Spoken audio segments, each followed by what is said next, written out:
That's insane, man. Finally, I'm in the Porsche Cayman GT4. Ever since this car was announced, pretty much, I've been absolutely dying to review it. And wow, this is a really steep thing here. You can just go in and climb Just here. angle it? Yeah. Okay. Anyways, this is Alan here, and this is his 2016 Porsche Cayman GT4. It is bone stock with 3,500 miles on the odometer. Tell me about your car. Why did you get it, and what drew you to it? Dude, I've always been a big Honda guy. So when this car was announced, I was actually looking at buying an NSX NA2. Oh, that's right. You pinged me about that. I did. You know, I looked at different NSXs, NA1s, NA2s, and you know, for the cost, 50, 60 grand on some of these cars, instead of using that to buy an older car that, you know, if I do find, I didn't find a single car that I really liked that could justify that price. It's hard to find them, man. Yeah. So I said, you know what? When the car was announced by Porsche, I reached out to some dealers. They wanted 10,000, 15,000 over. That's essentially an S2000. Yeah, so, totally. The markup is an S2000. Yeah, exactly. The S2000. The market was the S2000. So I said, you know, I'll just wait. I got them down to do a small markup on the car, which I thought was okay at the time. You know, I only paid $5 over for the car. What was the MSRP of this one? So this car, when I spec'd, MSRP was $107,000. Okay, so you got the PCCB, the carbon ceramic. Yeah, I got carbon ceramics, the bucket seats. This same steering wheel is from the 918 Spider, yeah, that's the same steering wheel as the 918. So are the seats. Yeah, so okay. The buckets are also from the 918 Spider. So yeah, I mean, what turned into what would have been an NA3 NSX for me ended up being this car. If you took out the Porsche badge and added a Honda badge, people wouldn't know the difference, right? This is actually what the NSX I thought really should have been, rather than all the hybrid, you know, four-wheel drive paddles. Yeah. So I've actually got it in sport mode, but I'm keeping the dampers in comfort. Right. But I will definitely open up that exhaust, because why the hell not? Right. It's geared real long, isn't it? Right. Yeah. That's one of the knocks on this car, is the gearing is really wide. These brakes are immense. Right. Wow. They're really big. 410 millimeter carbon ceramics. It's got to be the firmest pedal pressure I've ever felt on a stock car before. It's got a really good bite. 5 track days and 3,500 miles, that's the way to do it, man. I'd say more than half those miles are from just going to the track. There it is. It does have a VTEC-ish kind of... that high RPM nature, right? Right. You really got to rev it out to get the most out of it. You got to ring it out too, yeah. But the mid-range torque isn't bad. It's not bad, but it really wants you to rev it out. Right, it allows it to be revved. Holy crap.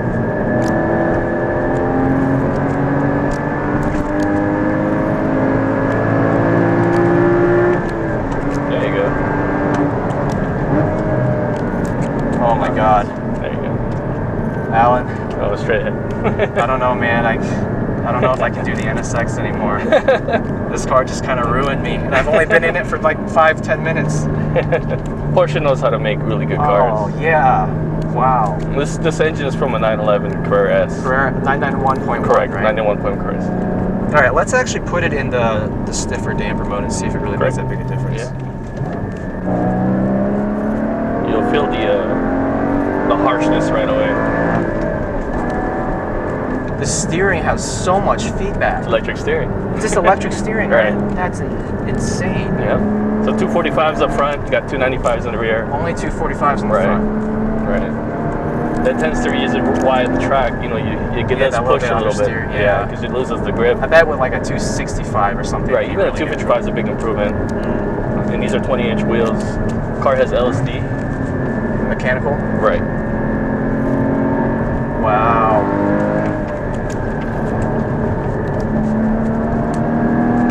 I'm sure you felt the traction control there a little bit. Yeah, a little bit. Oh my God, this is the best car ever. This is the best car ever. Everything just has extremely damped quality to it. That's the best way I can describe it. Nothing is harsh, but I can still tell what the car's doing.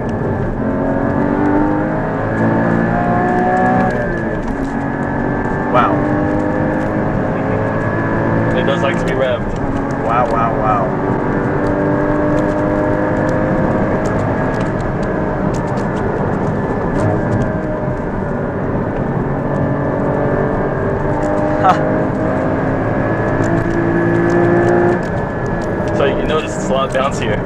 Yeah, it is a lot bouncier.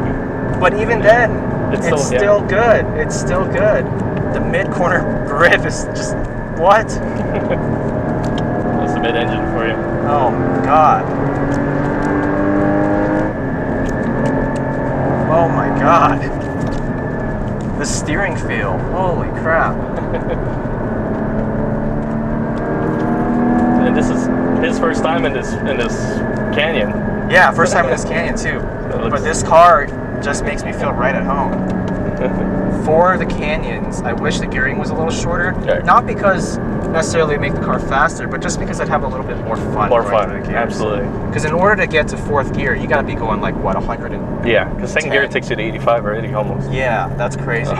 It's actually very, very similar to the NA3 NSX gearing, but at least you got that extra 115 horsepower to justify it here. Right.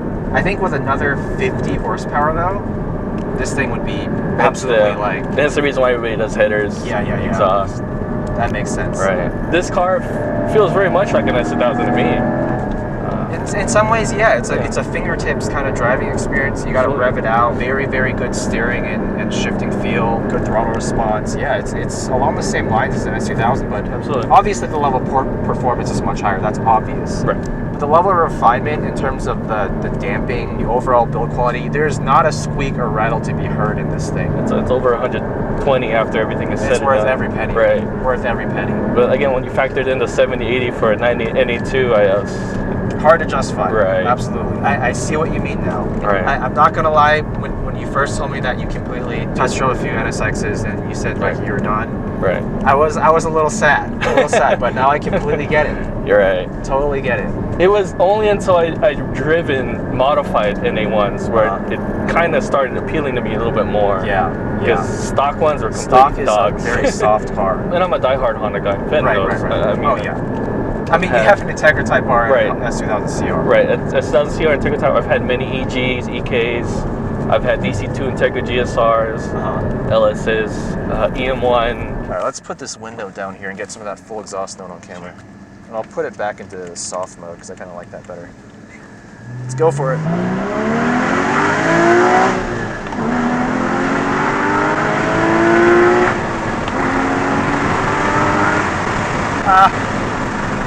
That's insane, man.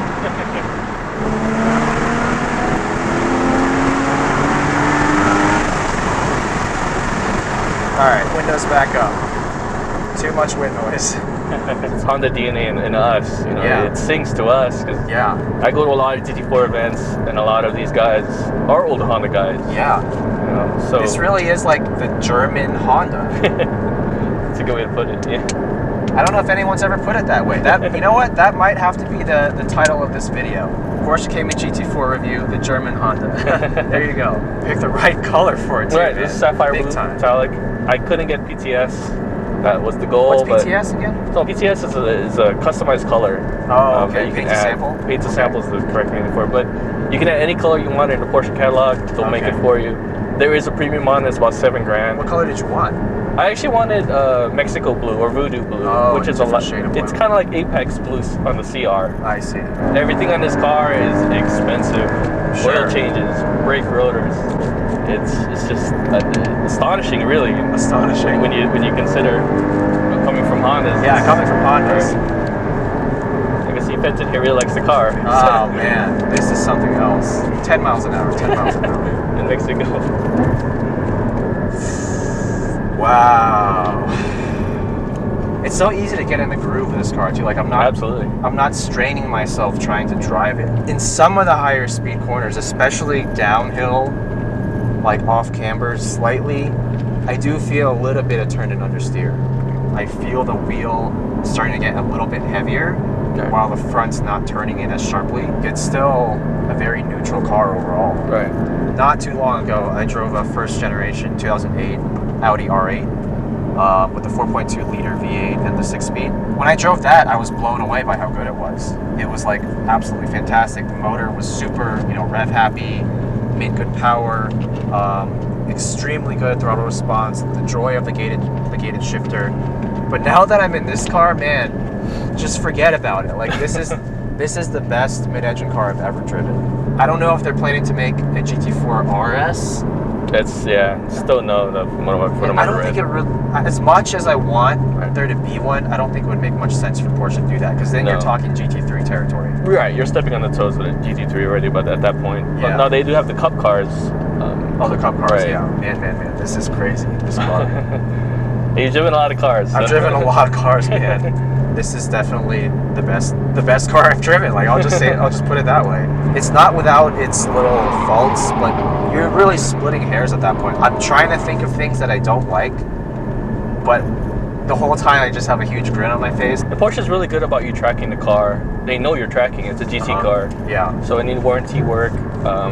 For instance, a lot of guys are losing third gear. Porsche's been very generous with the replacements on the... Okay, good. You know, there's a lot of millennials who have these, but at the same time, you know, they're the guys who've grown up with other cars, made their fair share of mistakes and whatnot, and they're ready for like a more serious sports car. Absolutely. I think this fits the bill.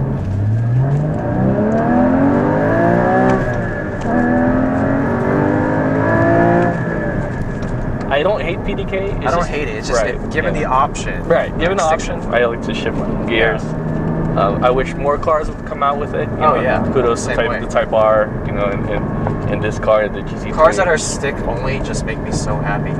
It weeds out all, like, to some extent, like the posers, you know? Yeah, right. I mean, that's a really harsh way to put it, but that's just kind of how I feel. Right. Thank you so much, Alan. Of course. Dude, this car is where it's at. I have a new goal in mind. Once I can afford to, you know, sell the NSX. Oh my God, did I just say that? Holy crap, I did not just say that. If I do sell the NSX one day, I would say 80% chance it's to get one of these. Hey, who knows? Maybe the price will be a little closer. Yeah, a little more Hopefully these come down a little, you know, just they kind of meet towards the middle. That's one trade I would absolutely be very open to. Yeah, man, Porsche is where it's at, not just the GT4, but every single, like, well-modified Porsche I've driven, like the modified 996 Carrera 2, even though that was just like a Carrera 2 996, like probably like the least desirable of all the 911s. The way it was modified, the exhaust and everything, oh man, it was so good. This car, bone stock from the factory, very few things I would change. Literally just the gearing and maybe shed like 100 pounds, and that's it. So thanks guys, try to do more Porsche reviews in the future. See you guys next time.